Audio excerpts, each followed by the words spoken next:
junto a Global Tecno, bueno, a Silvina, nuestra asesora técnica que ya se presentó, económica. También está Jorge Asop, de la parte de administración. Y bueno, simplemente explicar que esta iniciativa nació, esta posibilidad de un contacto que tuvimos con una de nuestras participantes de la CAR Chaco, la cual después de participar en una de las charlas brindadas por Coninagro, tuvo la idea de poder ampliarlo y ver la posibilidad si se podía hacer con Cambio Rural. Y bueno, y ahí empezamos a trabajar junto con Cambio Rural para poder lograr llegar a esta jornada, que si no me equivoco, no sé, Mili, los chicos deben tener la cuenta, pero debemos andar por la 23, 24, es la última que hacemos, así que cerramos a todo trapo con la posibilidad de tener la participación de Cambio Rural y de sus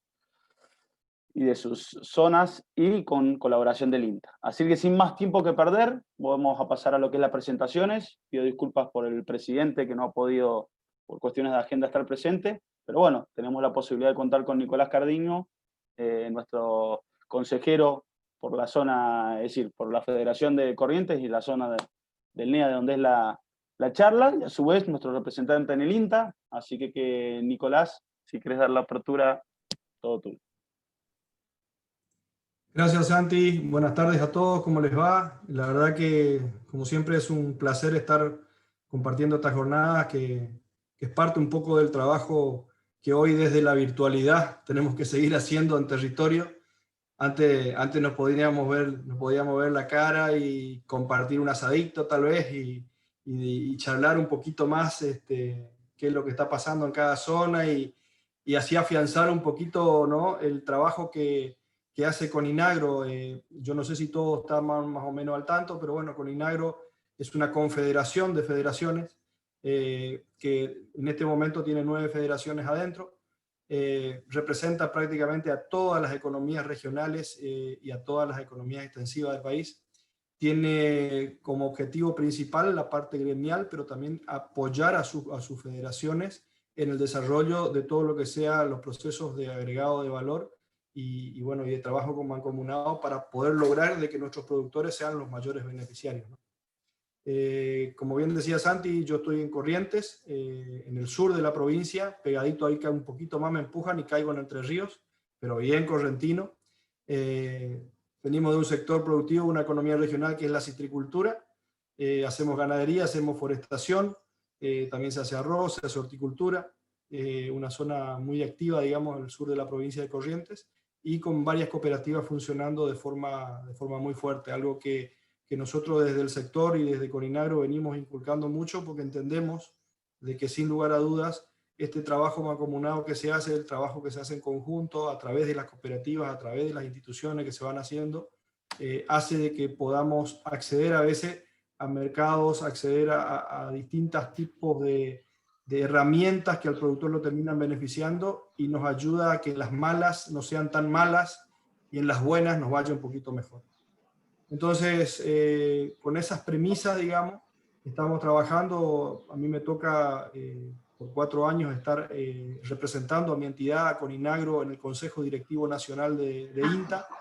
Y también me toca estar en este momento en el Consejo de Argen INTA de la Fundación. Así que bueno, estoy tratando en lo posible de articular el trabajo mancomunado que venimos haciendo desde ambas instituciones. Hoy trabajando mucho en educación, trabajando mucho en agregado de valor, trabajando mucho en todo lo que sea la promoción del asociativismo y el cooperativismo. Y bueno, de una u otra forma, trabajando, como decimos siempre, para estar cada vez más cerca de los productores y tratando en lo posible de llevar hacia arriba, hacia los sectores de gobierno, digamos, todas las propuestas y todas las opciones que tenemos para mejorar nuestro sistema. Así que bueno, sin más, no los quiero entretener. Me voy a quedar hasta el final, si Dios quiere, y espero que puedan disfrutar esta charla. Desde ya agradezco mucho a toda la gerencia de Cambio Rural, porque es muy importante este contacto que estamos haciendo.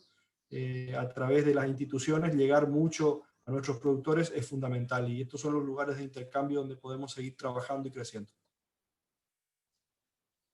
Muchas gracias, Nicolás. Bueno, antes de pasar con Silvi, que va a ser la moderadora y va a explicar un poco todo la jornada, le vamos a dar la palabra a Patricio Quinos. Tenemos la gran ventaja de haber podido contar con su presencia hoy, así que Patricio, un placer tenerte en la jornada y bueno, todo tuyo el público.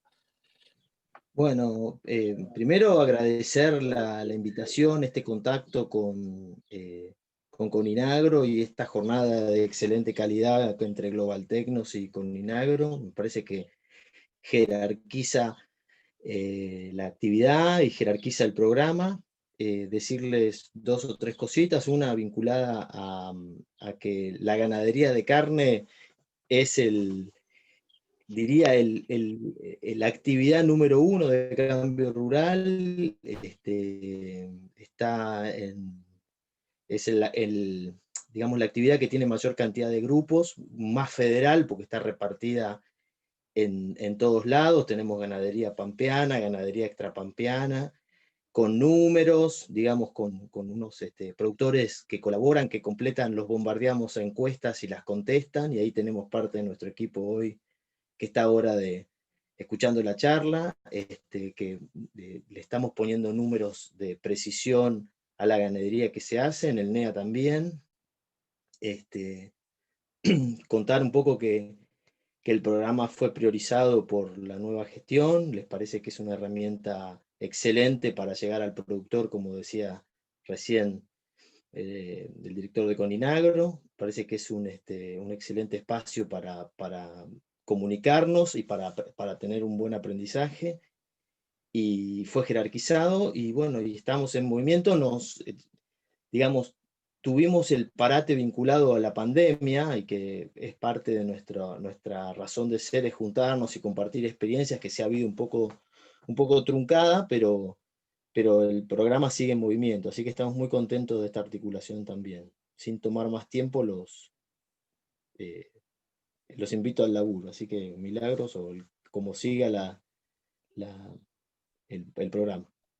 Bueno, Patricio, muchísimas gracias, ¿no? Gracias a vos por tu presencia, gracias a Cambio Rural por sumarse a esta iniciativa.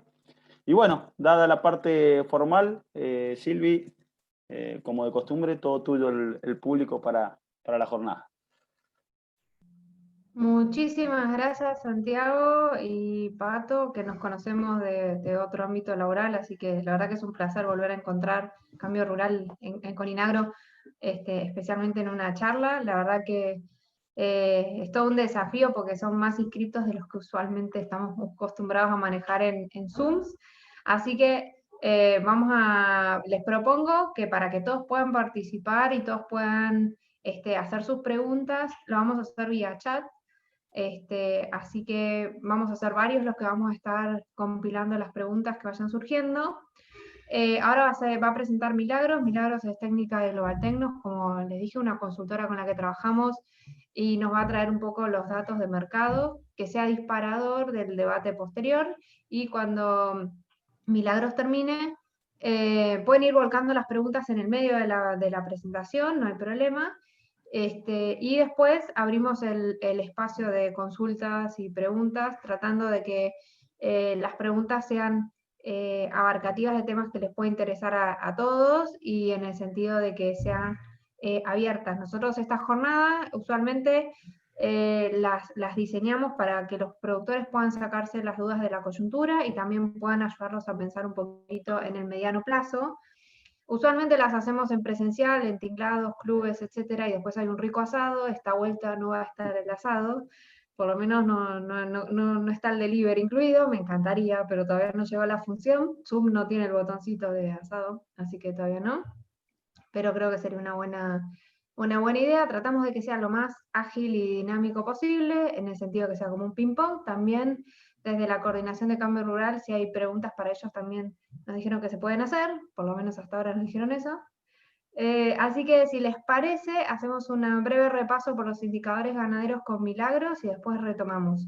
Por un tema de sonido, los voy a silenciar a todos para que se pueda escuchar bien a Milagros, así que bueno, le damos el pie a ella y después hacemos ronda de preguntas. Buenísimo, muchas gracias, Sil. Buenas tardes a todos. Bueno, como me presentó recién Sil, soy Milagros Sobredo, soy ingeniera agrónoma. Estamos acá con parte del equipo de Global. Un gusto, Pato, volverte a ver virtualmente, pero bueno, un placer. voy poniendo la presentación. Acá les trajimos algunos indicadores que fuimos eligiendo como más relevantes de acuerdo a nuestra percepción en este momento, y después queda abierto al espacio a intercambiar. Esto lo armamos con Fermín Torroba y Juan Morgan, el flaco que está acá en la ISEGI, y Guille, que también nos acompaña, así que somos parte del equipo que, bueno, me toca poner la cara, pero somos parte del equipo ganadero de Global Technos.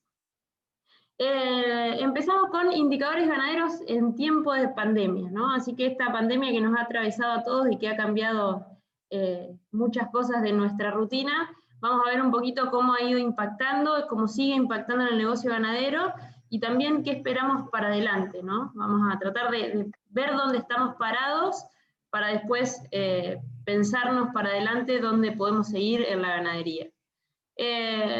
Acá tenemos los precios, y de nuevo para ver cómo impactó la pandemia y en qué etapa de recuperación o no estamos.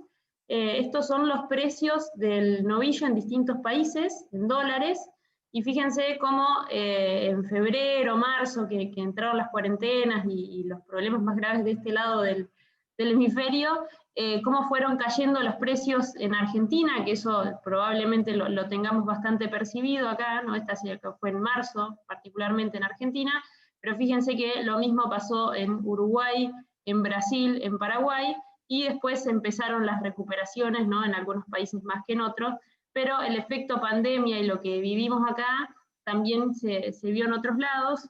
Esto es, y no solo en la carne, esto es un gráfico de FAO que muestra cómo incidió en el resto de los países, de los productos, ¿no? Fíjense el azúcar, los aceites vegetales, ¿no? Y la carne acá en celeste, que también cayó, cómo impactaron, ¿no? En la pandemia impactó en distintos indicadores, así que esto para ponernos un poco en foco de que no solo el novillo gordo perdió el valor y se nos deterioró un poco el negocio, sino que este impacto tuvo impactos en muchos indicadores. Así que en ese contexto vamos a ir viendo qué pasó en Argentina. Cuando miramos en Argentina, acá les puse los precios de novillo y novillito, ¿no? Fíjense, y lo que pasó con el ternero, acá aparece el signo de pandemia en cuanto empezaron las cuarentenas acá en Argentina. Fíjense que veníamos en la hacienda que va a faena en un ascenso que se vio rápidamente deteriorado por el efecto coronavirus, y el ternero que hizo una película totalmente aparte de todo el resto de los indicadores que estábamos viendo, ¿no? Así que acá hubo algo más que vamos a tratar de ir desglosando a ver qué es lo que fue, pero fíjense que aparece marzo acá y se caen los precios, ¿no? Estábamos en 105, 110 y pasamos a 103 de nuevo, ¿no? Y así fuimos fluctuando, excepto el ternero que tuvo este comportamiento. ¿Qué más pasó en otros indicadores? De nuevo, para ponernos en perspectiva dónde estamos parados y qué nos fue pasando, ¿no? Estos son un montón de variaciones desde septiembre del año pasado a septiembre de este año. ¿Qué les quiero destacar acá? Que además de la pandemia pasaron varias cosas en el país, ¿no? Y puse como indicador de la economía la inflación y el dólar blue, ¿no? El dólar informal. Así que además de la pandemia o con la pandemia, además hubo movimientos en los indicadores que naturalmente impactaron también en la hacienda. Después tenemos, y ahora entro un poquitito más en eso, ¿no? Fíjense, esta es la curva del precio del ternero en celeste y naranja el vientre, cómo aumentaron casi un 90% en su precio desde septiembre del año pasado a este año. ¿Qué pasó con la hacienda que va a faena, ¿no? El novillo y el novillito? Fíjense, este es el novillo de exportación en rojo. Cuando viene la pandemia se cierran los mercados, ese novillo que iba a Europa no tenía mercado, se deteriora un montón el precio y recién empieza a recuperar en julio-agosto, cuando en el resto de los países empieza a normalizarse la vida social, ¿no? El novillito también tuvo su caída, ¿no? Pero también fue recuperando en el correr de la pandemia, ¿no? Que se iba normalizando un poco la vida. Las sumatorias de dónde parten, ¿no? Entonces, bueno, el acumulado un poquito más para el novillo de consumo. Entre todo esto, la carne entre el año pasado y hoy subió un 60%, ¿no? Así que fíjense la variabilidad de cosas que han ido pasando. La inflación en 37%, el dólar más de 130%. En el medio tenemos acá la carne que subió bastante a pesar de la situación que está viviendo el país, y muy por encima de la carne y de la hacienda faena, los vientres y los terneros. ¿Qué interpretamos acá que fue pasando? Y creo que todos lo fuimos escuchando, ante las nuevas restricciones que se empezaron a generar en el mercado de dólares, ante la incertidumbre, la expectativa de alta inflación por la emisión que se estaba dando, que se ha venido dando en todos estos meses, ha habido una firmeza en el mercado de los vientres y los terneros que tienen que ver más posiblemente con resguardar valor y sacarme pesos de encima y tenerlo en un valor tangible, ¿no?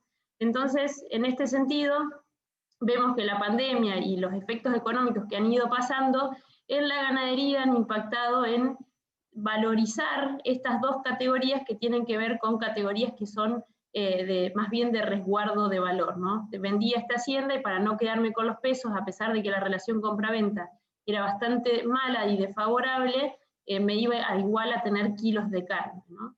Y esto es lo que ha venido pasando en todo desde marzo hasta hoy, donde el precio del ternero subió hasta septiembre y fue el último mes donde recién ahora empieza a perder un poquitito mensualmente contra la inflación, ¿no? Pero se iban convalidando precios a pesar de que la hacienda faena no subía o incluso bajaba, ¿no?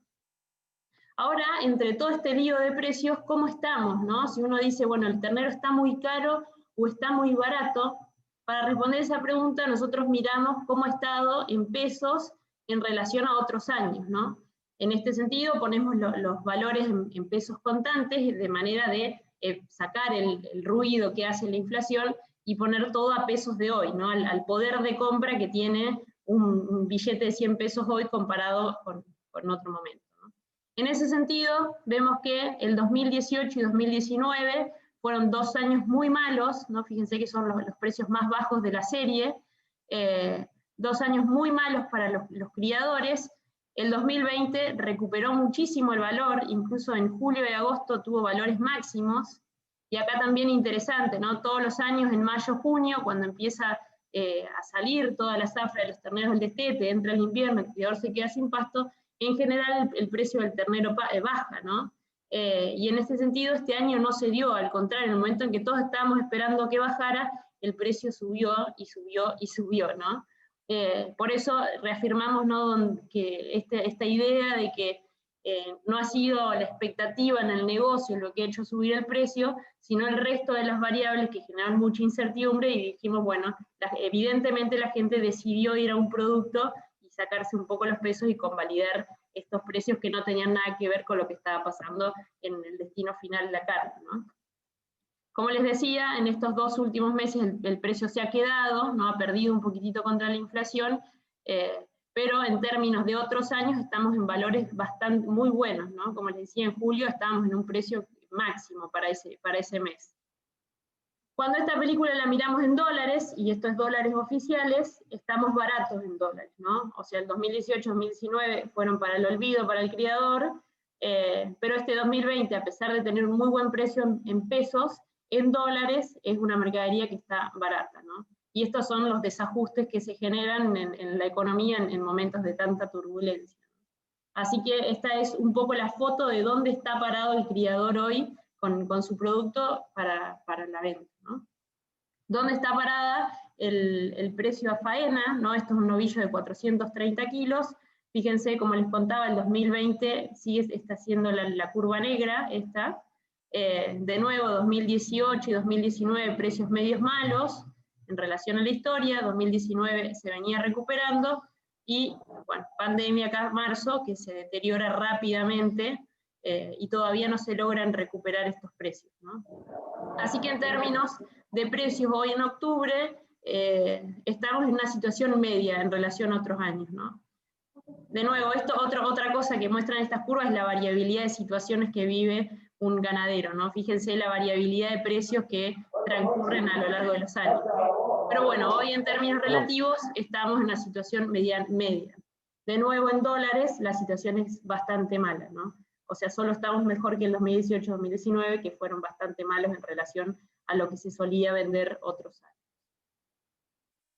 Para completar el panorama tenemos un pronóstico y una realidad de seca. Esto es un mapa previo a estas lluvias de esta semana, que ojalá que amortigüen un poco el panorama de sequía, pero esto es un mapa de sequía de esta institución que muestra la anomalía de sequía de los últimos 3 meses, ¿no?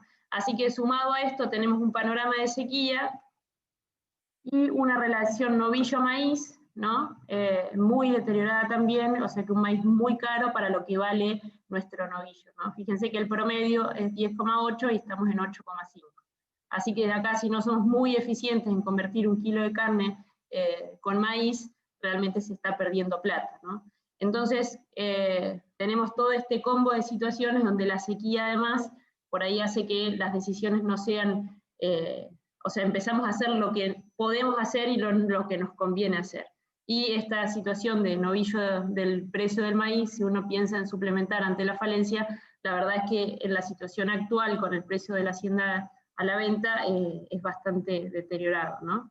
Uno piensa que por ahí, bueno, esta relación de novillo-maíz le afecta solamente a los que hacen corrales, pero dato del Censo Nacional hay una alta participación de los productores que suplementan de alguna manera, ¿no? Entonces, obviamente algunos lo harán con reservas, con forraje de rollos y demás, pero este dato de que hay muchos productores que suplementan de alguna manera me hace pensar que este problema no lo tienen solamente los corrales, ¿no? Así que este es un poco el panorama actual de la ganadería en precios, en relaciones de precio y en situación productiva.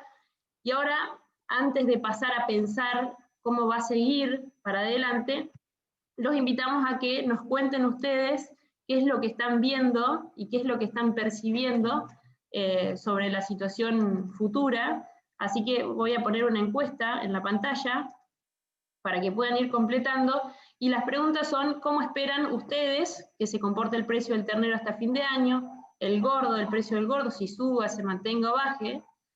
¿Qué están haciendo en este momento, ¿no? Si están enfocados en cuidar los costos y quedarnos en carne, ¿no? Si están saliendo de la ganadería o si están intensificando. Y por último, por dónde pasan las incertidumbres, ¿no? Si es por el negocio, si es por lo financiero, por las normativas del gobierno, el clima, ¿no? Así que los invito a que vayan completando, tocan la opción que quieren, ponen el botón azul que dice enviar abajo, y nosotros vamos a ir viendo y después mostramos las encuestas. Así que en este sentido está bueno, nos permite esto la virtualidad, poder contarles nosotros y también que ustedes nos cuenten cuál es la mirada que están teniendo de la situación. Les vamos a dar un ratito para que vayan completando tranquilos la encuesta. Si alguno tiene algún problema, ahí sí les da un soporte por chat, así que pregunten.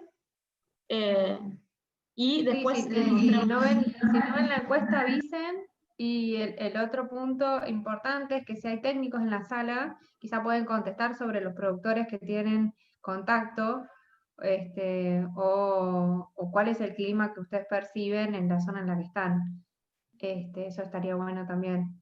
Y de paso, Milagros, no sé si trajiste la diapo después del resto de las jornadas. Sí. Buenísimo. Se van a poder comparar con el resto de las jornadas que hemos hecho antes, que las hemos hecho todas en pandemia, así que algunas tienen algunos picos, pero están buenísimas. Ya tenemos 7 votos, así que acuérdense al final de poner enviar, así nos llega la opinión. Tenemos un público dispar, te aviso, Milagros. Sí, por lo menos. disidente. Disidentes. Hemos ido a reuniones en las cuales el 80% votaba lo mismo, y les diría que las zonas más que más, con diversos sistemas de producción, ahí aportaban datos distintos.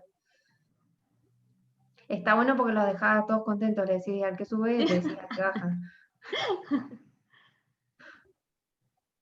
No, en momentos de tanta incertidumbre y por ahí el potencial de estos talleres, ¿no? Que el saber qué piensa el otro, la verdad es que con un escenario tan complejo son difíciles las predicciones, y también el que está en la calle, el que está en el negocio y sintiéndola puede aportar mucha información, y también a cada uno le sirve verse en relación a lo que piensan los demás, ¿no? A ver qué tan desorientado está, o si todos estamos de la misma manera desorientados.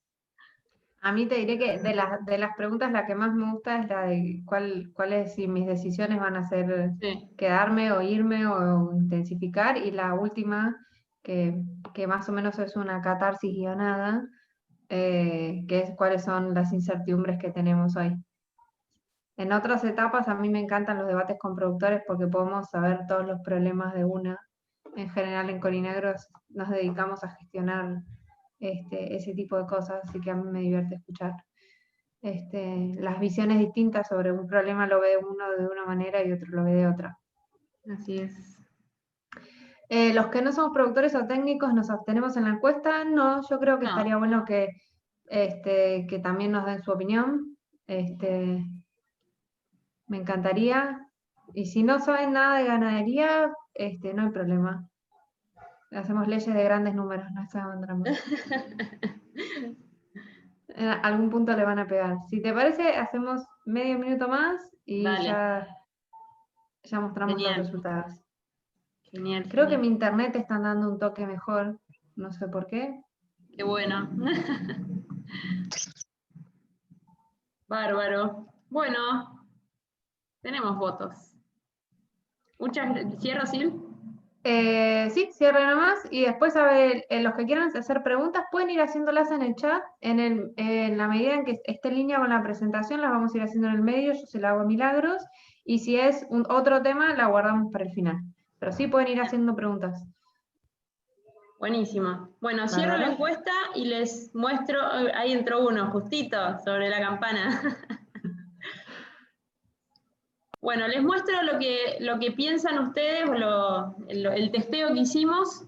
Cuando hablamos del precio del ternero, está dividido acá entre que se mantenga y suba por encima de la inflación en los próximos meses, así que poquitos que pierda contra la inflación, así que en ese sentido es un dato interesante.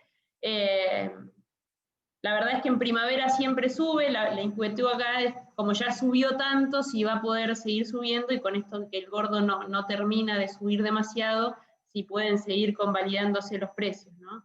Y acá la pregunta de cuánto también va a jugar con la sequía. Así que estas dos opciones, incluso las tres son posibles, la sala piensa que en general se va a mantener o subir por encima de la inflación. En relación al gordo, la mayoría piensa que se va a mantener, y en este sentido, si pensamos que se va a mantener, estamos hablando de un negocio que se ha deteriorado, ¿no? Por una relación compra-venta tan mala y con los insumos que están subiendo. Si solo esperamos que acompañe la inflación, hoy un corral estaría perdiendo bastante plata, ¿no? Así que en este sentido las expectativas serían más bien negativas en relación al resultado del negocio, y tenemos acá una parte que piensa que va a subir. Incluso también los que van a bajar, lo cual generaría un resultado bastante más negativo al que se genera hoy, por lo menos en el corral. Pero bueno, hay muchas razones también para pensar que no suban, y esto se lo vamos a contar un poquito más para adelante. En relación a las decisiones, cuidar los costos y quedarme en carne, un poco lo que hablábamos al principio, ¿no? Esto de convalidar precios que aún no me cierra hoy con el precio instantáneo del precio del novillo, pero prefiero quedarme en carne, ¿no? Es una moneda segura, es lo que sé hacer, no tengo dónde poner esos pesos, y si me los quedo se deterioran, así que un poco esta sensación la hemos visto en muchos talleres, ¿no? Y por ahí es lo que ha explicado un poco la suba del precio del ternero y de los vientres. En algunos ven una oportunidad, ¿no? Acá de intensificar, y esto en dólares veíamos que el ternero está barato, así que ahí en poder comprar dólares oficiales también a través de insumo y demás es una forma de crecer y es una opción válida. Y después, ¿por dónde pasan las incertidumbres? Tenemos acá complicaciones financieras en este momento, un 35%, el 30% el clima, y a diferencia de todos los talleres, la normativa acá del gobierno no se llevó el primer lugar. Ahora les voy a mostrar cómo dieron los resultados del resto de los talleres. Les puedo mostrar acá, si pueden ver bien. Como les contábamos, venimos haciendo estas recorridas por distintos lugares, así que hemos hecho esta encuesta. Fíjense que en la mayoría de los casos la expectativa es más bien neutra, ¿no? en mantener los precios, ni suba ni baja, así que esto ha sido en la mayoría de los talleres. Cuando hablamos de las decisiones, de nuevo, quedarse en costos fue la de mayor, y esto casi que les aseguro que en el 90% de los talleres fue la respuesta primera, ¿no? Así que no hubo ninguno que fue dispar totalmente, así que esto creo que se ha convalidado y lo que reflejan un poco los precios.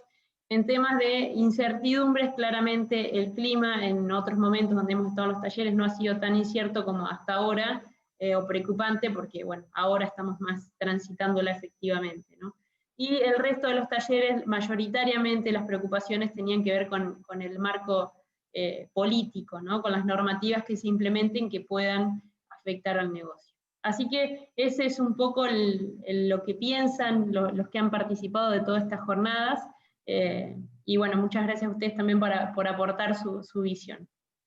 Vamos a tratar de dar algunos números para pensar qué es lo que se puede venir para adelante. Ya hablamos de cómo estamos, dónde estamos parados en relación a otros momentos y en relación al dólar, y ahora vamos a mirar qué es lo que podemos esperar, ¿no? Y cuando pensamos en precio, pensamos en cuánta carne va a haber y cuánto va a estar dispuesto a pagar la demanda, ¿no? Así que vamos a mirar cómo está esta estructura en la producción ganadera, y cómo está esa demanda, y cómo se van a conjugar esas dos presiones para definir finalmente el precio, ¿no?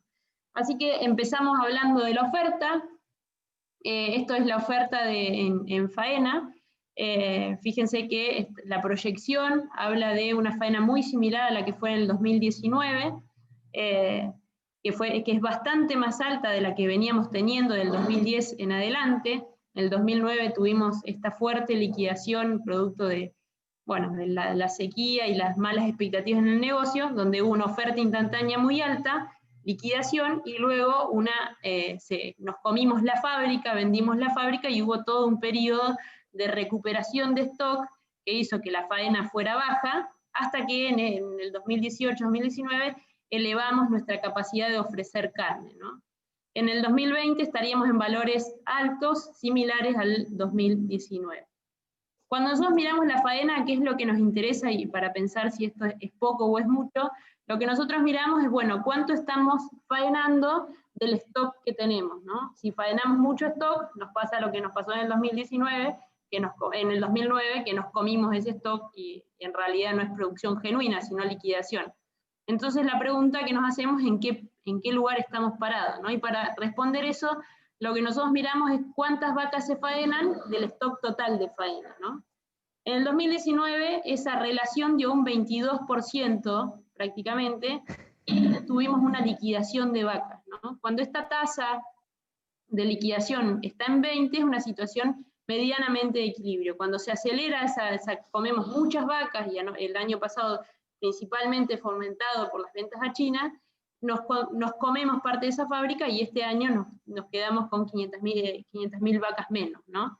Así que en ese sentido, esta liquidación, esto acá tuvo un poquito de liquidación de vientres. Cuando hablamos de tasa de extracción, está en una tasa de extracción acelerada, pero que no ha comprometido el stock, ¿no? Cuando miramos el 2020, y estos son los datos hasta septiembre, no enero-junio, estamos en una tasa de extracción de hembras del 20-21%, ¿no? Y esto va fluctuando acá, ¿no? Entonces estamos en una situación que si aceleramos más, que si queremos ofrecer más o mandar más vacas a China, vamos a estar comiéndonos el stock. Y la tasa de extracción de machos, perdón, acá que se me fue, está en un valor medianamente similar al año pasado. Así que por eso da un poquito, con un stock menos, da un poquito menor esta combinación de variables, la proyección de faena. Así que en este sentido, la oferta de carne que nosotros esperamos es bastante similar a la que fue el año pasado. Si por la seca se acelera la faena, si porque vale mucho la vaca se acelera la faena, si porque financieramente tengo que mandar más animales a faena en este momento, en relación al stock, vamos a estar en liquidación. Hoy nosotros entendemos que estamos en una situación de equilibrio y que no podemos ofrecer mucho más, si desaceleramos vamos a ofrecer un poco menos, ¿no? Así que esa es la primer componente, la oferta, y para responder la demanda vamos a ver cómo están quienes consumen nuestro producto, ¿no? Y en eso el primer dato que les muestro es cómo es la participación de las exportaciones sobre nuestra faena, o sea, sobre lo que ofrecemos, dónde se consume, si en el mercado interno o en el mercado externo. Y en este sentido, fíjense, la exportación en el 2017 era el 11% de lo que se faenaba, hubo momentos que fue el 7%, o sea que la exportación casi que no tenía relevancia, y desde el 2017 a la fecha viene subiendo esta faena, esta proporción de exportación sobre la faena. Veníamos subiendo diciembre, noviembre, diciembre, llegamos casi a un 32-33% de lo faenado se iba a exportación, y se vino la pandemia y se nos cayeron todos los mercados que cerraron y se complicó toda la logística, y empezamos a recuperar cuando el resto de los países volvió un poco a la normalidad, y hoy promediamos más o menos un 26% de lo que se faena se va a exportación. El otro 74-75% se queda en el mercado interno. Así que gran parte de nuestro consumo, de nuestro comprador, es el consumo interno. Así que para empezar a mirar y pensar qué precios podemos tener de parte del consumo interno, vamos a meternos un poquito en cómo es ese consumidor argentino. Cuando nosotros miramos, sí. Justo estaban haciendo la pregunta de cuáles eran las causas de los precios que habías puesto al inicio, incluso con la pandemia, y creo que justo es parte de lo que ibas a encarar ahora, ¿no? ¿Los precios que se cayeron? Claro. No, las mejoras que tuviste en precios que habíamos hablado al inicio de los animales, de las distintas categorías, que estaban por encima de la inflación y todo eso. Sí. Bien, sí, en parte, o sea, gran parte de la caída tuvo que ver con la disminución del consumo en todos lados, los problemas de logística y cierres de exportaciones, y eso hizo que se ofreciera, o sea, lo que se vendía a Hilton se quedara acá, lo que se iba a China se quedara acá, entonces eso, la mayor oferta generó, o sea, nadie podía pagar ese precio, se cayó el precio. Cuando empiezan a reactivarse los mercados, empieza a subir el precio. Y tiene algunos vaivenes de acuerdo a lo que va pasando. Si quieren, sigo, les muestro esto y vamos a ver algunas partes, comportamientos de algunas demandas que hacen subir o bajar el precio. En el consumo interno, cuando nosotros pensamos en este consumidor que se lleva el 75% de nuestro producto, tenemos que saber que es un consumidor que además de comer carne, come pollo y come cerdo, y que además ese consumo de pollo y de cerdo se ha ido incrementando a través de los años y ha caído un poco el consumo bovino, ¿no? Si miramos la suma de las carnes, estamos en un consumo muy alto de proteínas, esto nos ubica dentro de los países que más consumen proteínas totales animales, lo cual nos habla de un consumidor abastecido, que se ha ido acostumbrando a comer un poco menos de carne, un poco más de pollo, y ha incrementado también casi 1 kilo por año el cerdo, ¿no? Fíjense que en este primer semestre caímos 1 kilo en relación al año pasado, producto de todo lo que venimos conversando, pero ya el año pasado estábamos más bajos en consumo de carne, ¿no? Este consumo per cápita estimado viene teniendo sus fluctuaciones, ¿no? A través de los meses y llegamos a un mínimo de 45 kilos, ¿no? Así que cuando pensamos en el consumidor interno, tenemos que pensar que es un consumidor que ya se acostumbró a comer un poco menos de carne bovina y que está abastecido en proteínas totales. ¿Cómo está el precio? Bueno, el precio en marzo saltó, en los mostradores saltó mucho, hablaban de un efecto de stock, de que la gente se estoqueó porque venía la cuarentena, y después cayó 2 meses seguidos, ¿no? En el mostrador, por lo cual perdió contra la inflación y perdió contra el mes anterior. Cuando miramos un poco la evolución de los precios, y esto es una evolución en pesos contantes, es decir, sacando el ruido de la inflación, vemos que en marzo tuvo este efecto estoqueada, si quieren, cayó, pero en términos relativos no estamos en malos precios en relación a otros momentos, ¿no?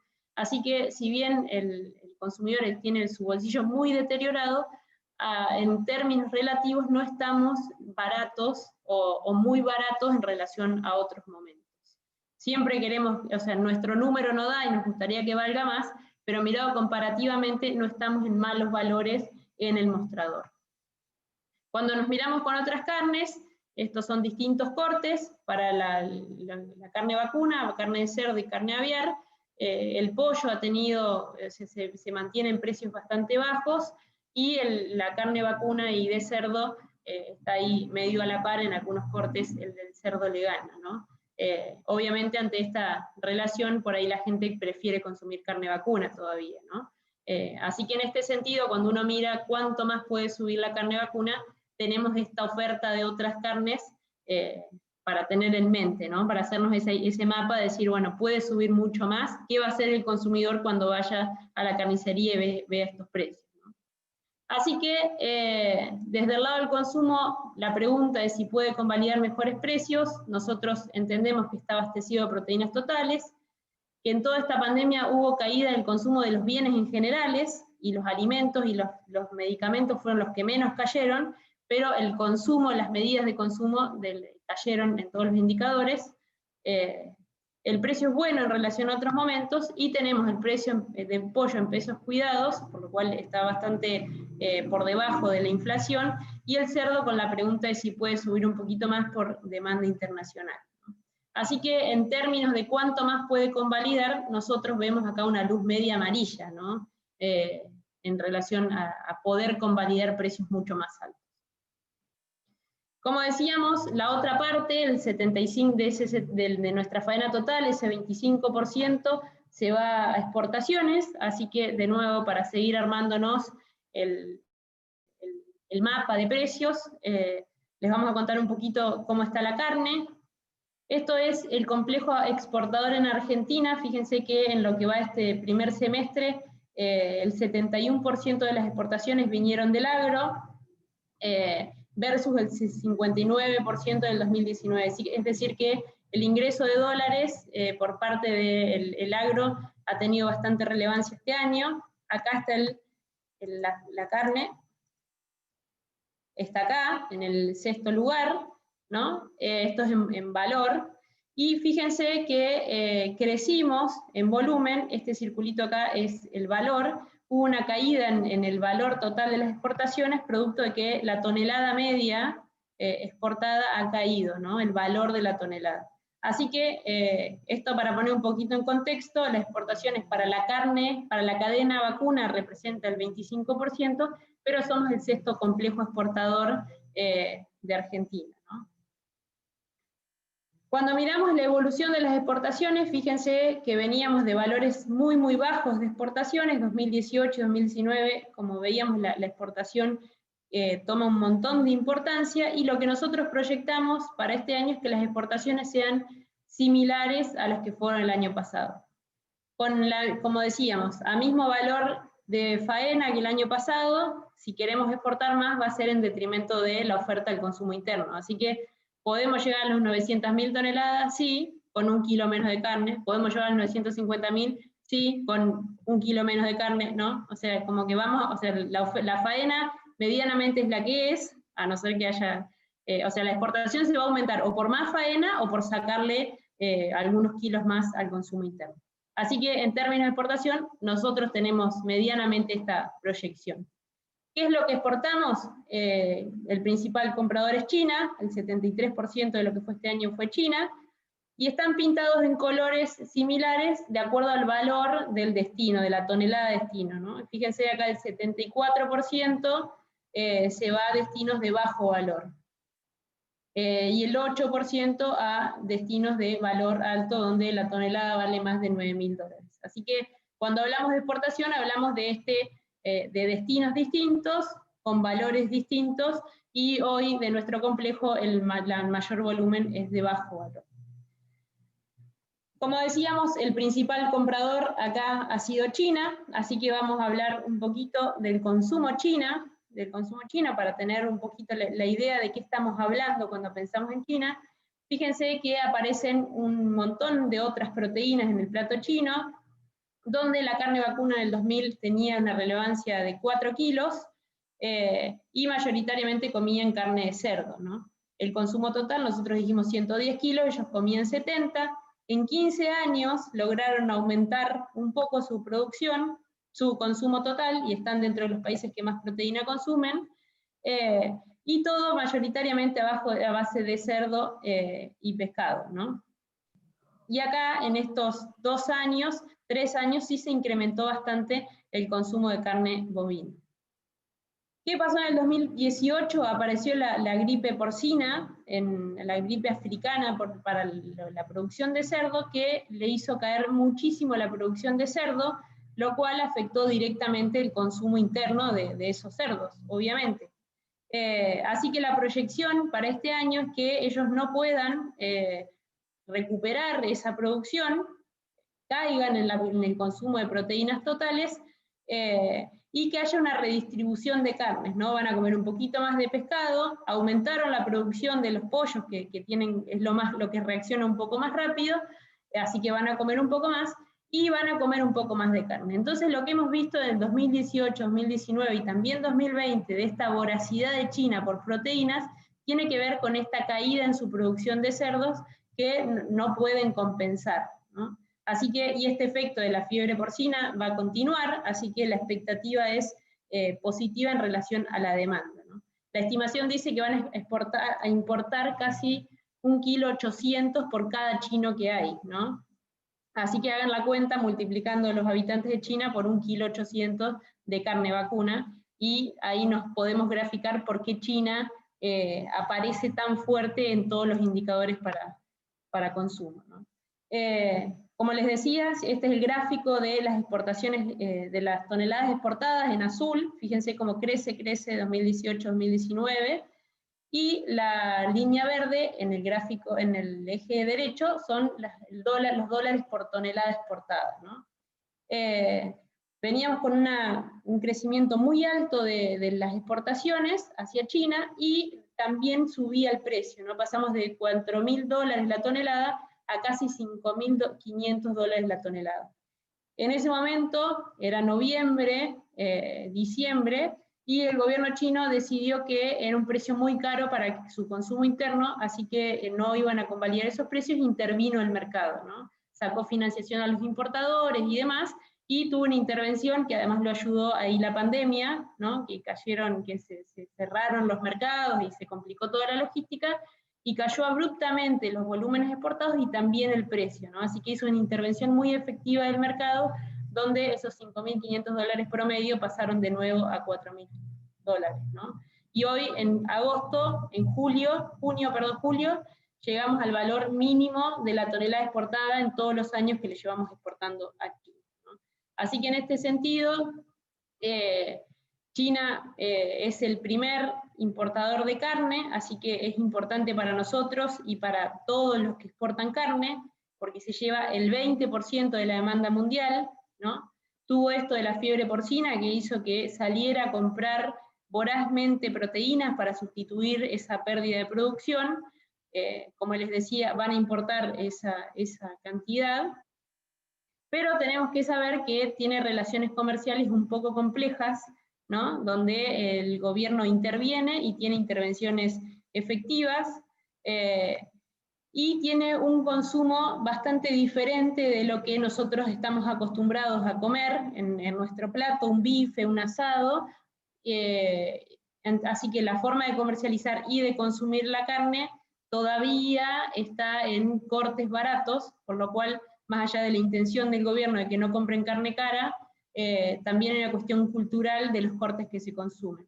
Así que en ese sentido, nuestras expectativas son de China queriendo consumir carne, pero no estando muy dispuesto a pagar mucho más de lo que paga hoy, ¿no? En las últimas semanas hubo algunos aumentos, pero todavía estamos en bajamos el valor mínimo de la historia, ¿no? Así que cualquier suba todavía nos va a dejar lejos del valor que desearíamos, ¿no?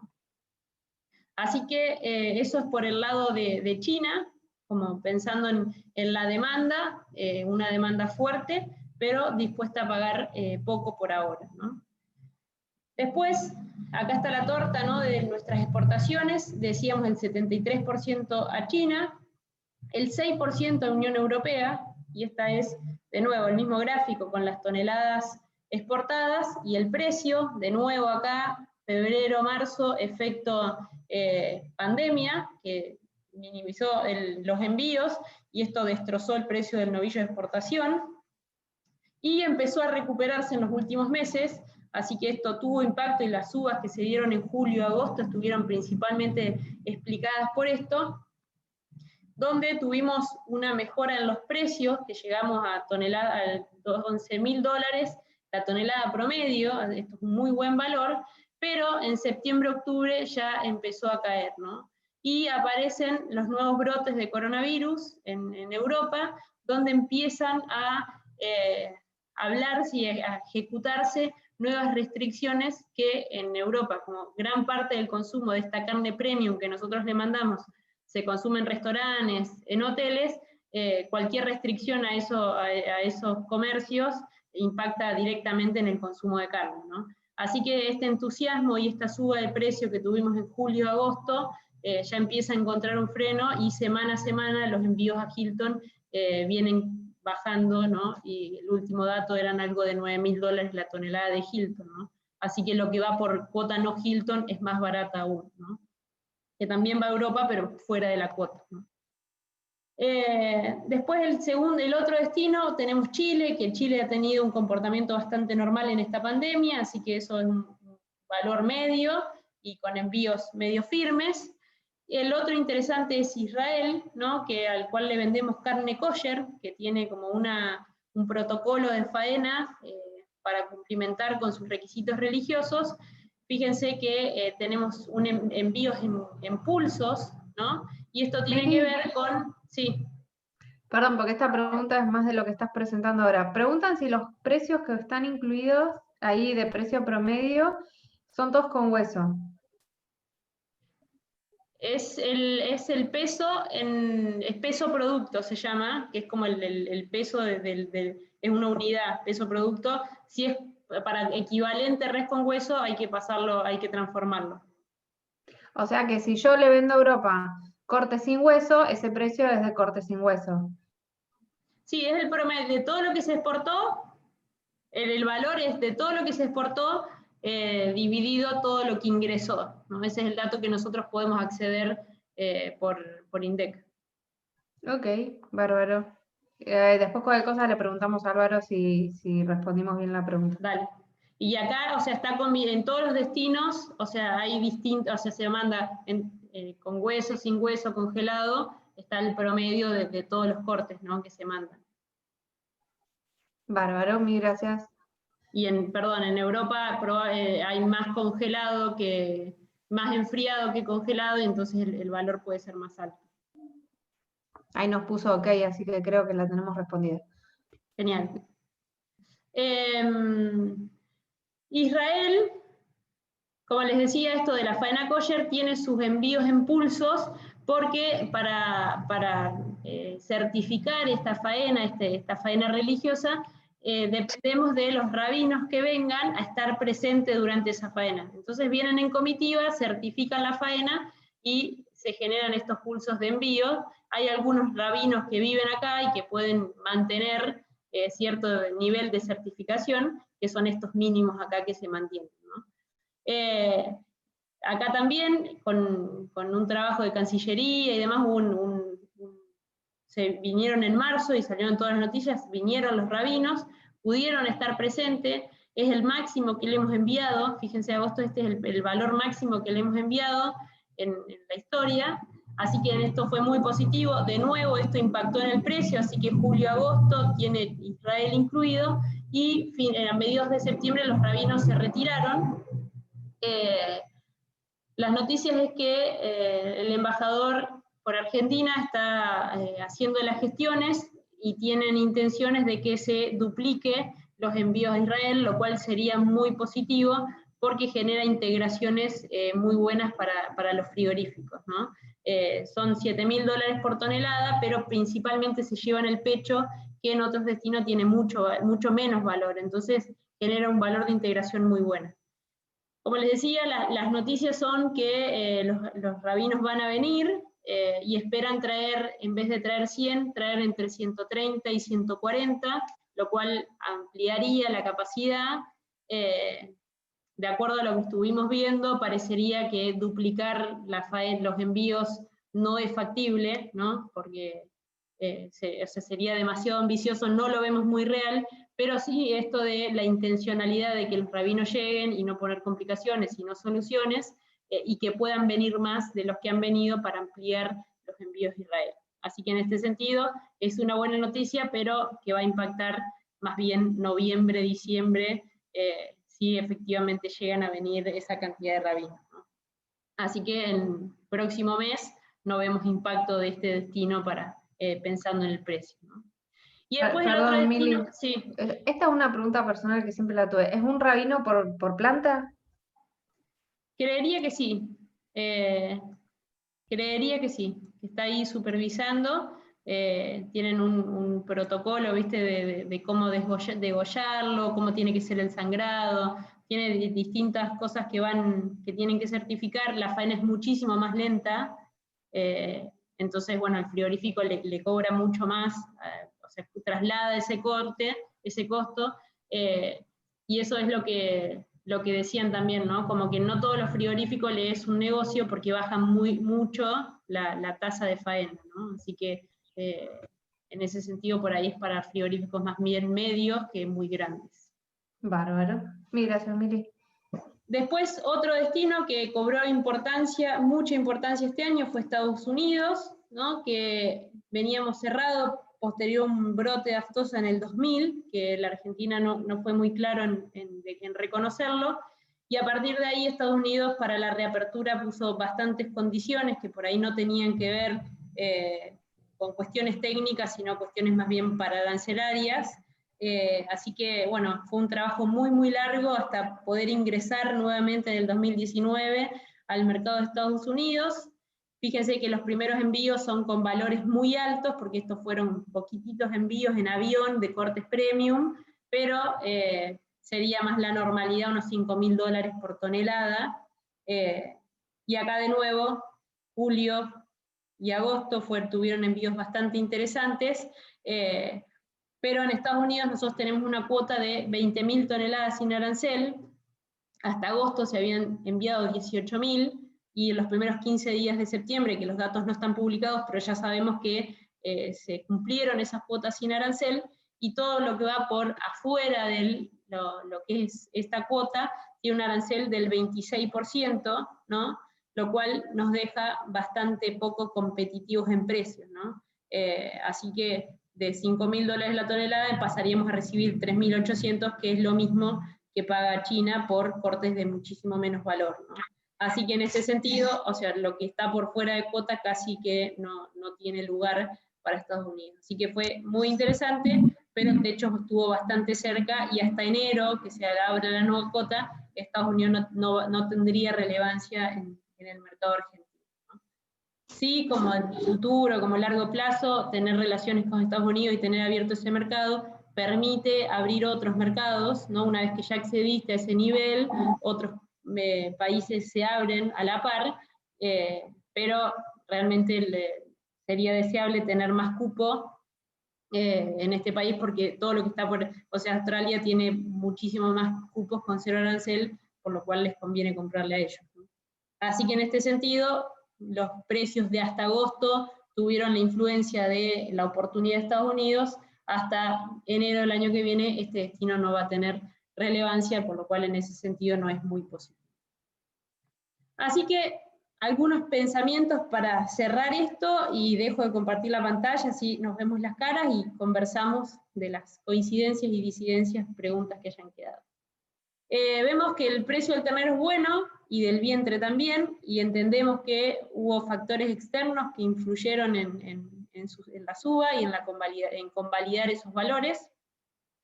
El precio del novillo tuvo esta mejora en julio y agosto y se frenó en septiembre, y las expectativas, que Europa era una gran expectativa, se viene medio frenando, así que en ese sentido nos queda ahí la incertidumbre de cómo sigue. Como decíamos, los consumidores locales lo vemos con luces amarillas en el corto plazo, no le vemos mucho oportunidad de convalidar precios mucho más altos. El consumo externo incierto por esto, ¿no? Por China con alta demanda, pero con intención de pagar poco. Europa recuperando, tuvo buenos precios y ahora vuelve a bajar. Israel estacional, la pregunta esto de cómo seguirá, si efectivamente van a entrar los rabinos, no les van a poner muchas trabas, van a querer venir, y si van a venir más como para que aumente la demanda, la posibilidad de ofrecer más, y de Estados Unidos, que fue una gran oportunidad, está agotado hasta enero, ¿no?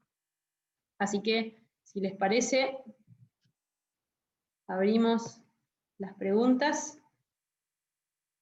Yo dejo de compartir. Ahí estamos. Si quieren ir, si tienen buena señal o si se les permite el celu y quieren prender la cámara, es una buena oportunidad si vamos viendo. Tenía una pregunta en el chat que iba al inicio del que preguntaba ¿qué cosas deberían suceder para mejorar los precios en dólares? Creo que parte estaba respondida la pregunta, pero quizá quieras hacerla más específica al corto plazo, de qué cosas pueden cambiar para que vuelva a subir la Hilton o que China suba de precio. Sí, de Hilton lo que sabemos es que viene bajando. Lo que dicen es que los nuevos brotes de pandemia, en vez de privilegiar, o sea, van a tratar de privilegiar las restricciones, van a privilegiar más bien la escolaridad y otros eventos sociales que antes no se priorizaron por encima de la economía. Entonces, en ese sentido, se prevén como restricciones a los restaurantes, restricciones al turismo, que hacen que más allá de la demanda, o sea, de que no pueda ser factible, no se efectivice esa demanda, ¿no? Principalmente porque se consumen en esos lugares y no en la casa, ¿no? Así que en ese sentido no hay mucho por hacer. China es una incertidumbre, o sea, China, todas las proyecciones dicen que va a demandar muchísima carne y que no se va a poder hacer mucho el vivo de no pagar, pero la realidad es que hasta ahora vienen en precios mínimos, ¿no? Así que, y es un consumo, o sea, un comprador muy importante para nosotros y para casi todos los países que exportan carne, ¿no? Así que en ese sentido no somos tomadores de precios, no formadores. Así que, y la pregunta por el lado de si el mercado interno puede bancar mejores precios. Entendemos que por los niveles de desocupación que estamos teniendo y cómo está bajando el ingreso de la gente en general, por lo menos yo no veía muchos incentivos a que puedan aceptar mayores precios, pero no sé qué es lo que estaban viendo ustedes. sí, nosotros desde el consumo se ve lo mismo. Está ahí latente, o sea, es un tema el tema de la carne, porque el precio de la carne también hace subir la inflación, entonces nunca es deseable que la carne suba demasiado porque hace subir la inflación, pero a la vez está la expectativa de que en la suba de precios se enmascara también la carne y también acompaña, o sea, se dan esos saltos porque el resto de los bienes también suben.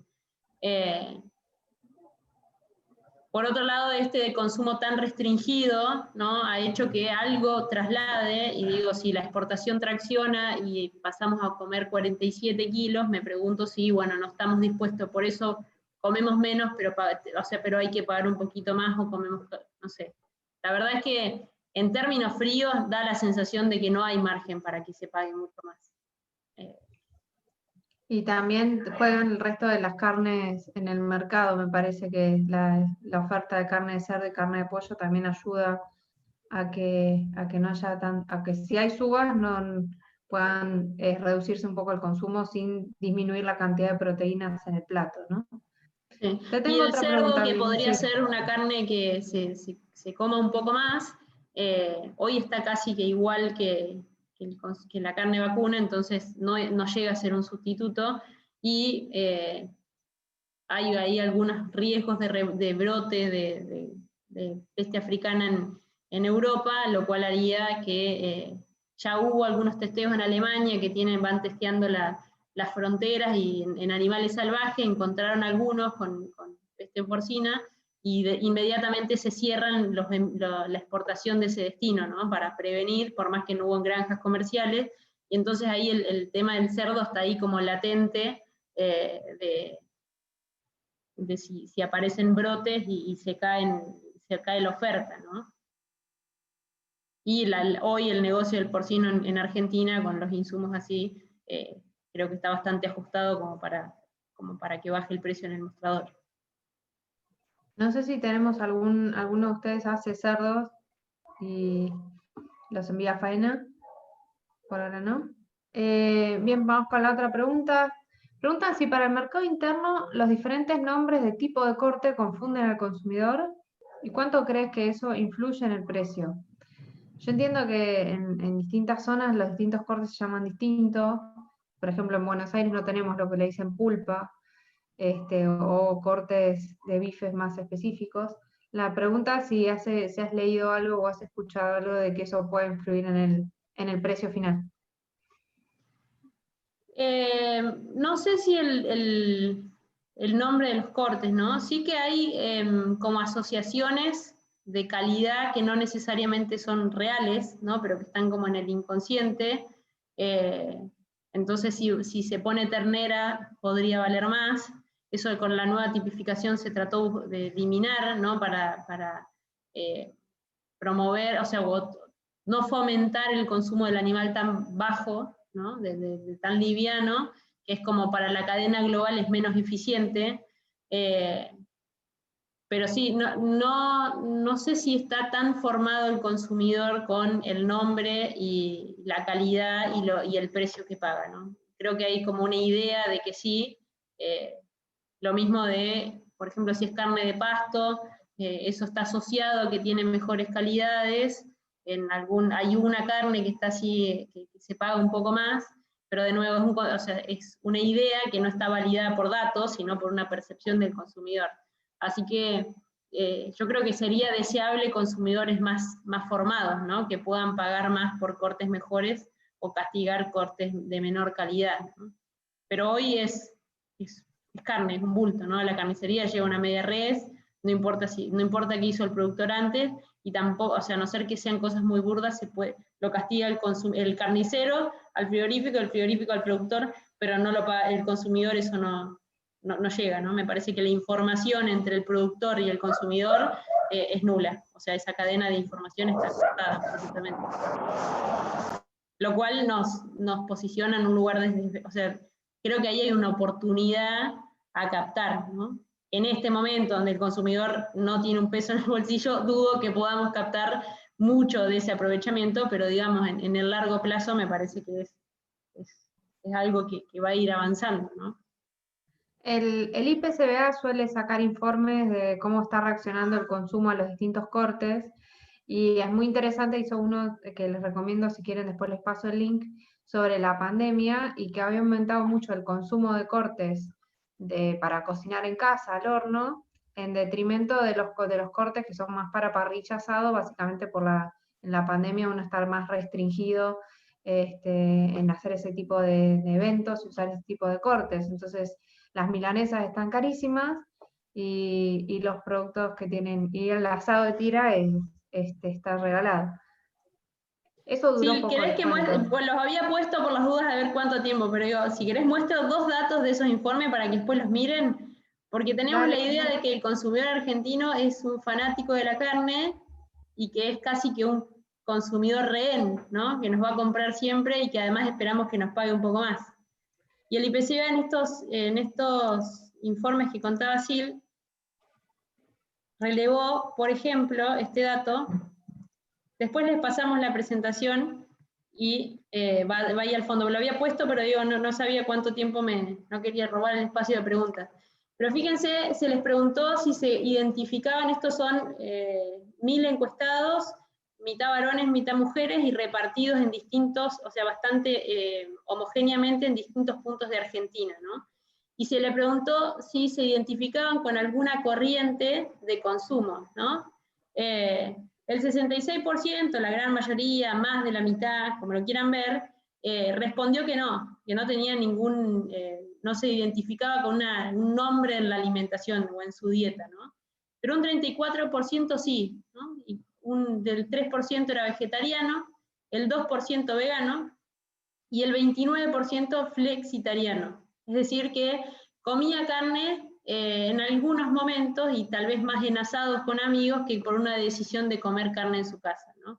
Así que de ese 75% que se lleva a nuestro consumo, hay un 34% que se identifica con alguna corriente de alimentación que no necesariamente dice carnívoro, ¿no?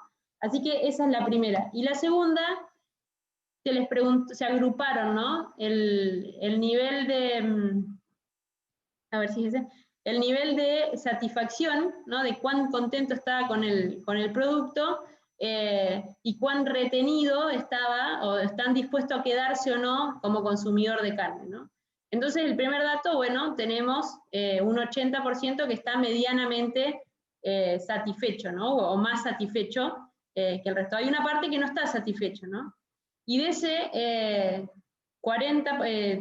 ese 80%, ¿no? Que no está satisfecho, hay un 43% que es fanático, ¿no? Que está muy retenido, que ese lo vamos a tener siempre porque está muy satisfecho y defiende y recomienda su consumo.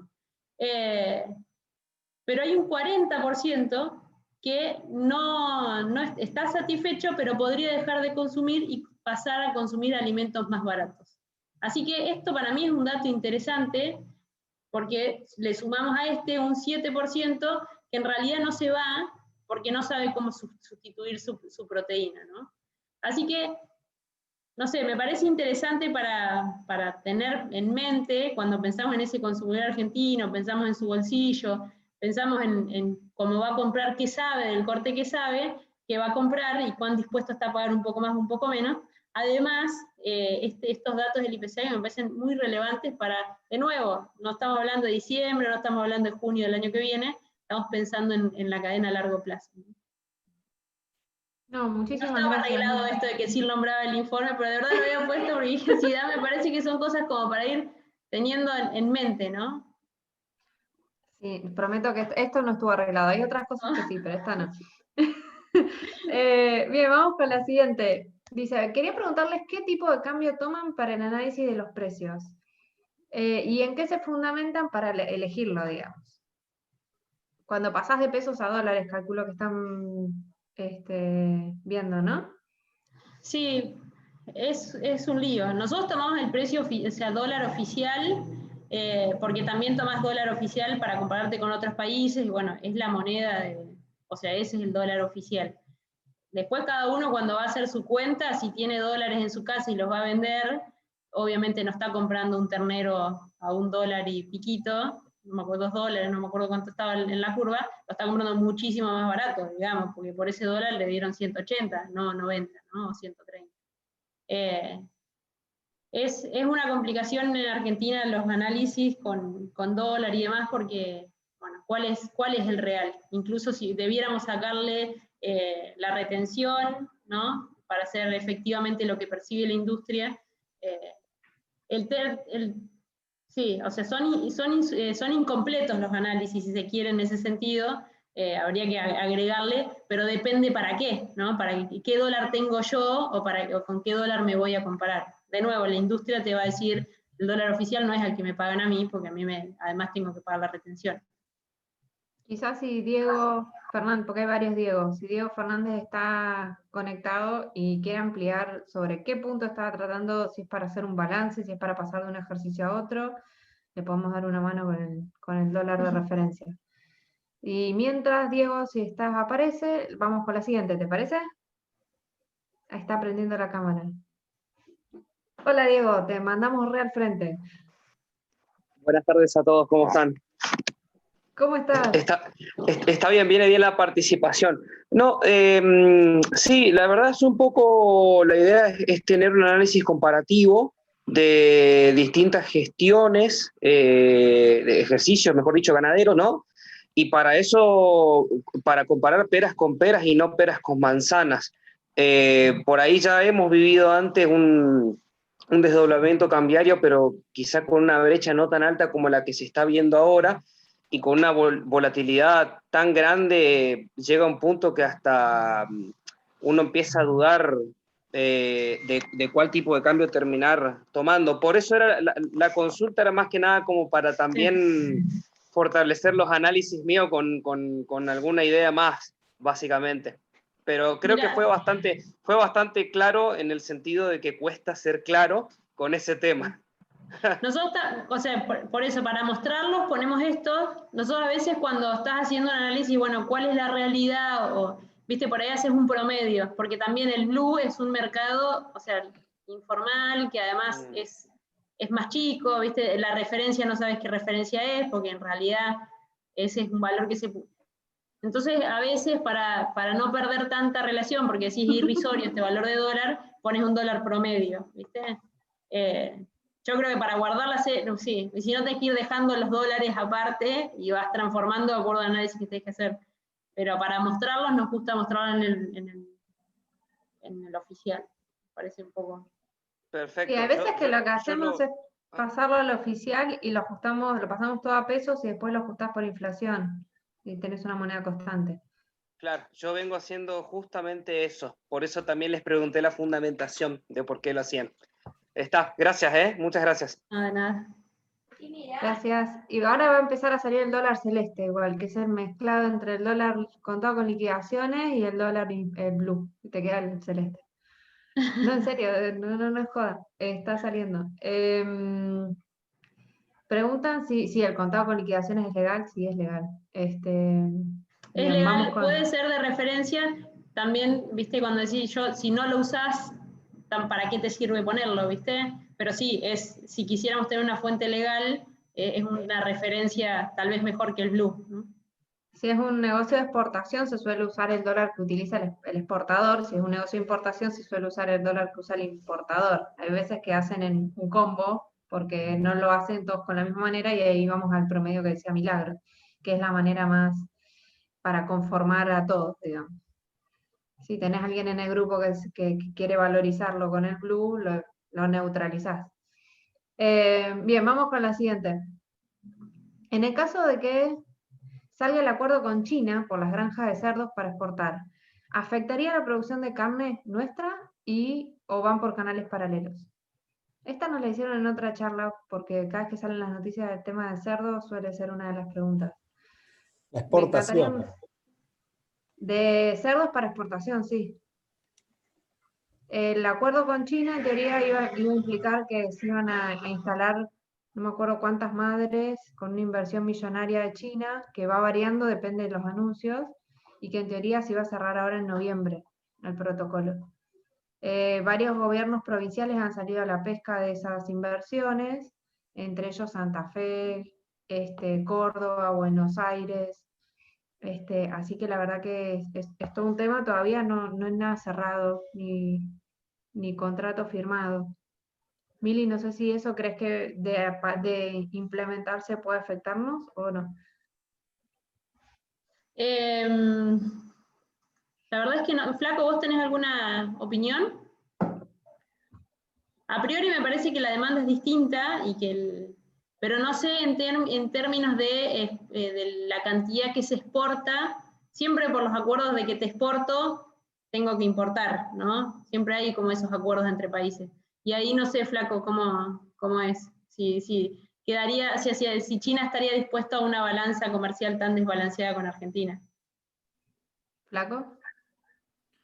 Sí, bueno, en realidad si la inversión es del gobierno de China o de una empresa de China y se llevan toda la carne, posiblemente ellos tengan ya un precio establecido, con lo cual ahí podría afectar a los productores de cerdo en primer lugar, que ahora están exportando carne a China, posiblemente se les cierre ese negocio. Y para que afecte realmente la exportación de carne vacuna, tendría que ser una exportación gigante que directamente cubra su demanda de proteína animal y no les interese más comprarnos carne vacuna. Y lo que hablaban era de 900.000 toneladas al año, uno de los informes que salió. 900.000 toneladas es un montonazo, es casi, sí, creo que hoy es estamos toda la exportando exportación 30, de carne ¿no? vacuna nuestra. Claro. Sí. Tendríamos que, una de las discusiones más grandes que había con la viabilidad de ese proyecto es de dónde van a salir las madres, ¿no? Porque no es un tema simple especialmente con la sanidad en el tema de cerdos, la viabilidad de la implementación rápida de esos proyectos era medio compleja. Así que yo, de mi parte, creo que el análisis de Flaco es bastante correcto, en el sentido que va por canales distintos, pero puede afectar el vínculo comercial con China por otros productos. Igualmente China es una aspiradora de muchas cosas, ¿no? En ese sentido, todo lo hace con unos volúmenes muy grandes. Y quizá volúmenes que a nosotros nos parecen siderales, a ellos son un vuelto. Pero bueno. Yo personalmente creo poco viable los proyectos, pero bueno, vamos a ver si China nos sorprende. Y en el caso de que Sí, sea lo China lógico. Sí, que China ya está invirtiendo bastante en frigoríficos de carne bovina, o sea que no van a dejar de exportar carne de bovina a China. no, eso seguro que no. Bien, vamos con otra pregunta.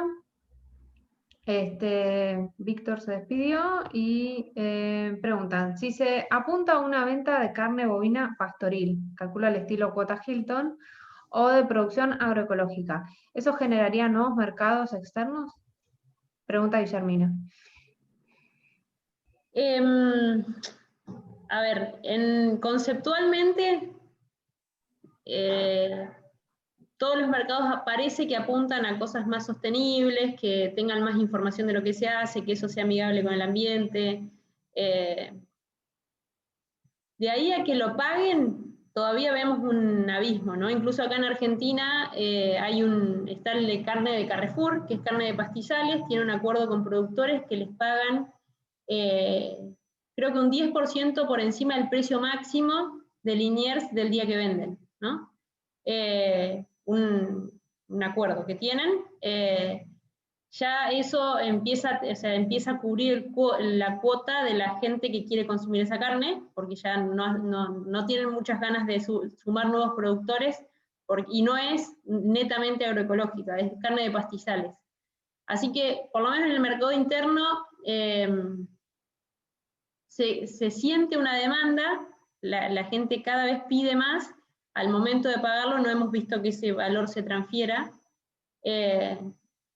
Salió en el censo agropecuario, hay un 3,5 de apps, o sea, de establecimientos censados con alguna certificación, por lo cual ya ahí hay gente haciendo algo, serán 100, no sé, no me acuerdo el número, pero entre 100 y 120 creo que eran. Y en el mercado externo, por lo menos la gran debilidad que veo yo es cuán creíbles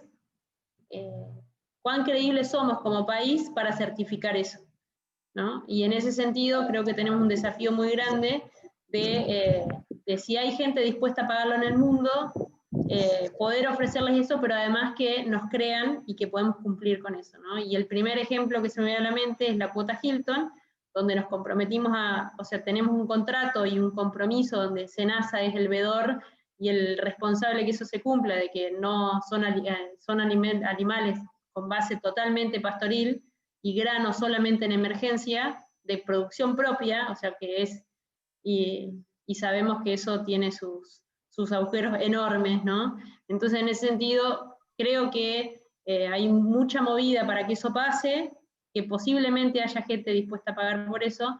Para el mercado externo me da un poco de desconfianza, creo que el país tiene poca confianza para demostrarlo, ¿no? Tal vez a través de certificadores internacionales, pero digamos, creo que es una gran debilidad la desconfianza que generamos o la confianza que no generamos, ¿no?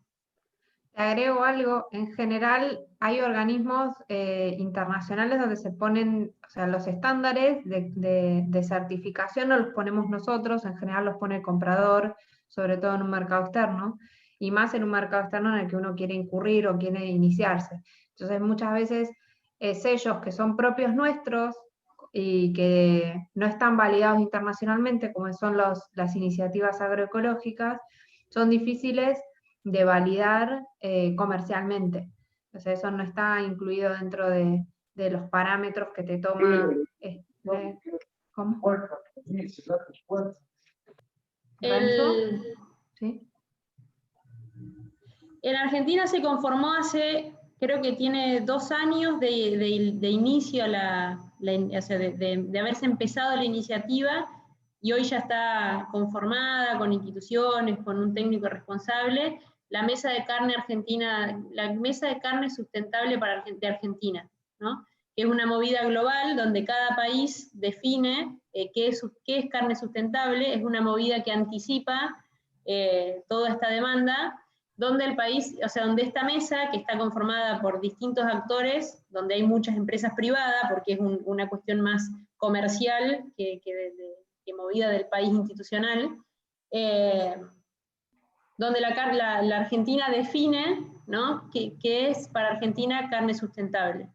Y después va a haber, o sea, es posible que haya una certificación de eso, porque hay empresas como McDonald's que dicen que a partir del 2030 no van a comprar más carne que no tenga ese sello de carne sustentable, ¿no? Lo importante acá, y por eso, o sea, Arcos Dorados fue uno de los promotores acá en Argentina de armar esta mesa, donde participan instituciones, participan actores, empresas, para definir qué es carne sustentable. Lo interesante es que acá se anticipa, o sea, de que hubo una anticipación, y los mismos actores están definiendo qué es carne sustentable, ¿no? Entonces, en ese sentido, lo hace, la expectativa es que sea más viable para muchos entrar dentro de esa certificación, ¿no? Y que no aparezcan condiciones que sean inviables para los sistemas productivos argentinos, ¿no? Como por ejemplo esto de la cuota hoy, que nos queda como fuera de foco, esto de la cuota Hilton sin granos, ¿no? Entonces, bueno, hay una movida de anticiparse a eso y generar los consensos internos para poder definir. Así que hay varias noticias y cosas de Mesa Argentina de Carne Sustentable, se llama. Participa, o sea, es de un movimiento internacional, bueno, está bastante interesante. Hay algunas iniciativas, perdón que hago eco, no sé con quién. Sin embargo, si bien hay un montón de iniciativas privadas, en esto es esencial a veces la mirada del Estado, ya que uno puede hacer una certificación privada, pero el que va después a negociar las condiciones comerciales afuera es el Estado, así que en algún punto el Estado tiene que participar y validar los procesos que los privados van iniciando, tanto en agroecología como carne sustentable, como proveniente de zonas sin desmonte o sin deforestación. Hay varias formas o la huella de agua, o el programa carbono neutro, hay varias iniciativas. Si les parece, porque hubo varios que nos estuvieron dejando, les voy pasando la encuesta final, que es una encuesta muy simple, como la vieron la anterior, que es qué les viene pareciendo la jornada y si los contenidos les parecieron útiles o no. Y si quieren seguimos con alguna pregunta más. No sé si ya no hay más por chat, pero si alguien quiere habilitar micrófono y consultar, no hay ningún problema. Mili, ¿querés poner la encuesta? Perdón. No, te iba a decir bien. que está esa mesa de carne sustentable, como dice Sil, está también la red de buenas prácticas, que ahí hay más instituciones, o sea, solo participan instituciones, y entonces está SENASA, CREA, INTA, bueno, hay de todo el sector agropecuario, pero hay un manual de buenas prácticas ganaderas que salió consensuado con muchísimos actores de la cadena, de nuevo, donde la idea es anticiparse y generar un marco donde si alguien después quiere hacer una certificación, si alguien quiere inventar una ley, hay un documento donde la cadena dice qué son buenas prácticas, o sea, a qué nos referimos cuando hablamos de buenas prácticas en ganadería, y tiene la mirada de la sustentabilidad, ¿no? O sea, está basada en esos pilares de la sustentabilidad ambiental, económica, social, y tiene eje también en el bienestar animal. Así que también como interesante de movida, anticipándose a todas estas demandas que aparecen, ¿no? También red de buenas prácticas agropecuarias, tiene la página, está el manual en la página, está bueno. Y está buena la fortaleza de eso, de las instituciones trabajando juntos, y no es que alguien lo escribió, o sea, fueron un montón de instituciones que se pusieron de acuerdo con lo que son buenas prácticas, ¿no? Que al final es eso, son consensos de lo que mejor podemos hacer con lo que se sabe y las tecnologías disponibles, ¿no? Sí, muchas veces para no caer en la discusión de certificación o no, el objetivo primero es nivelar o levantar el piso y empezar a difundir los consensos que muchas veces están a nivel académico, pero a veces falta bajarlos un poco a la práctica, y esa es parte de la función de la red, redbpa.org.ar. Pueden ver los documentos ganaderos, agrícolas, hortícolas, frutícolas, etcétera, hay de todo. Si les parece, no sé si a alguien más le queda alguna pregunta en el tintero. La web Red BPA, lo pongo en el chat. Ajá, ponelo en el chat. Ahí vamos. redbpa.org.ar.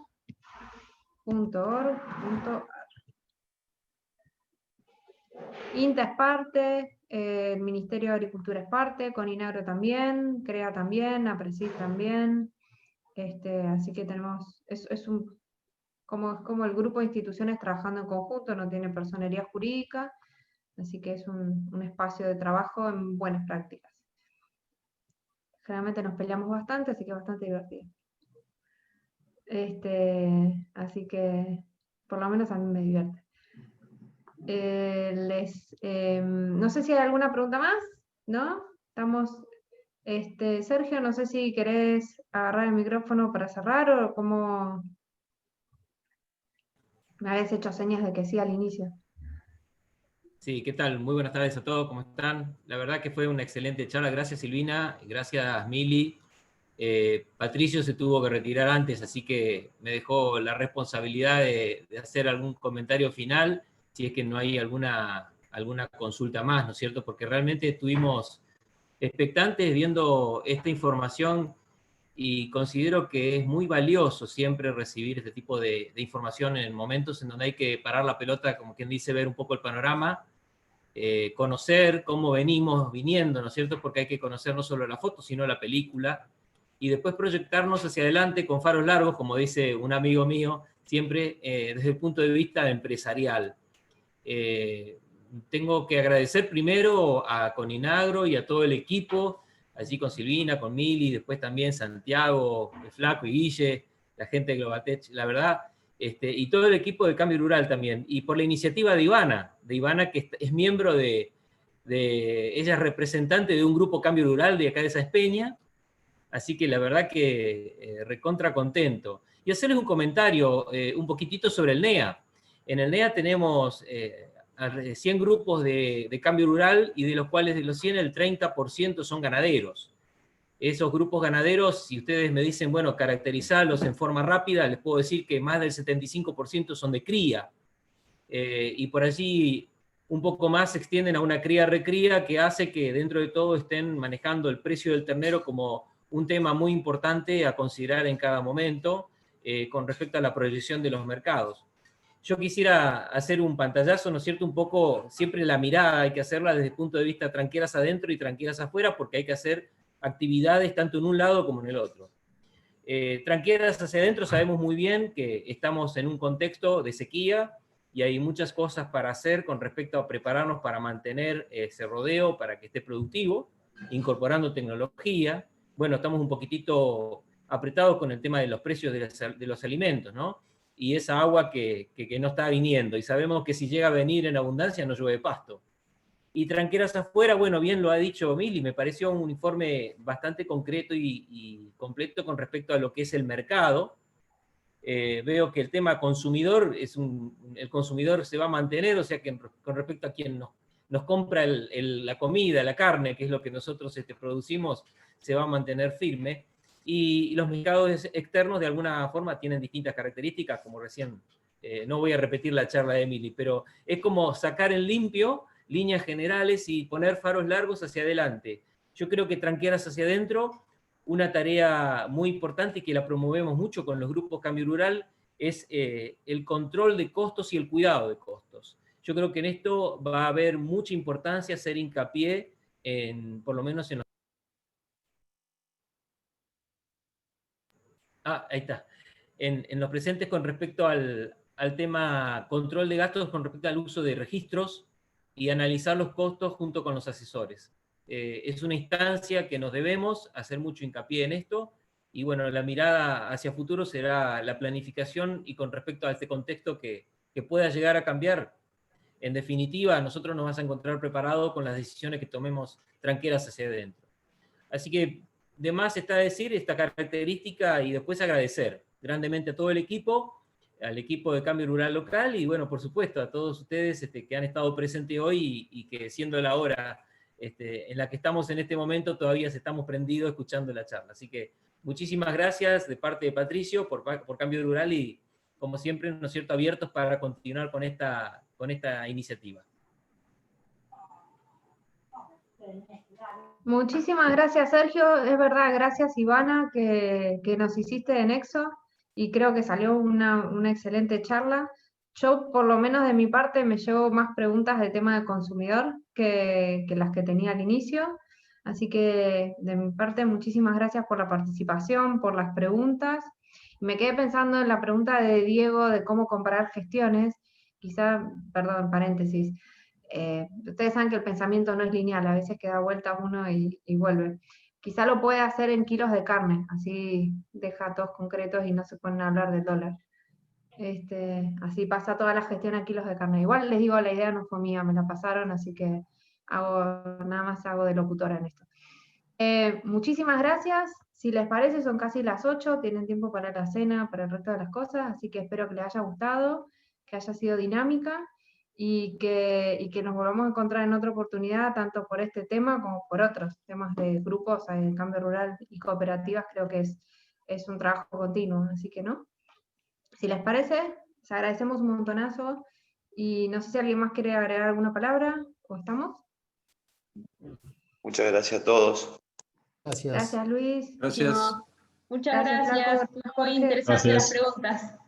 Muchas gracias. Gracias, hasta luego. Adiós, agradecemos, Luis. Sin duda estos espacios nos están ayudando mucho, así que a seguir trabajando. Felicitaciones, porque la verdad, como siempre, vienen siendo charlas que son muy, muy productivas para todos. Así que a seguir laburando en esto, y sobre todo justamente con nuestros equipos de cambio rural, que son la base con la cual se llegan los productores. Hago hincapié en eso, Sergio, que vos decías recién, datos, números, que muchas veces los productores son reacios a trabajarlos, y haciendo escuela, viendo con los muchachos, podemos empezar a analizar no solamente con la platita que tenemos en el bolsillo, como lo suelen hacer nuestros padres particularmente, sino ya con datos concretos, medibles, y que eso sirva de base, digamos, para el desarrollo de otros grupos. No quiere decir que sean lo mismo, pero por lo menos ya hay una metodología que nos permite ir trabajando, digamos, y mejorando, ¿no? Así que desde Coninagro, agradecido, y bueno, desde INTA también redoblamos la apuesta para poder seguir trabajando fuerte con esto. Muchísimas gracias a todos, y les dejo un saludo grande del presidente, que, como decía Santi recién, no nos pudo acompañar por una cuestión de agenda que venía bastante complicado. Así que nada, que tengan un buen fin de semana para lo que viene ahora. Gracias. Gracias. Chao, Gracias. muchas Después, gracias. Diego, contanos cómo te fue con las gestiones. Sí. Dale, las voy a tener al tanto. Muchas gracias. Chao, hasta Chau, luego. chau.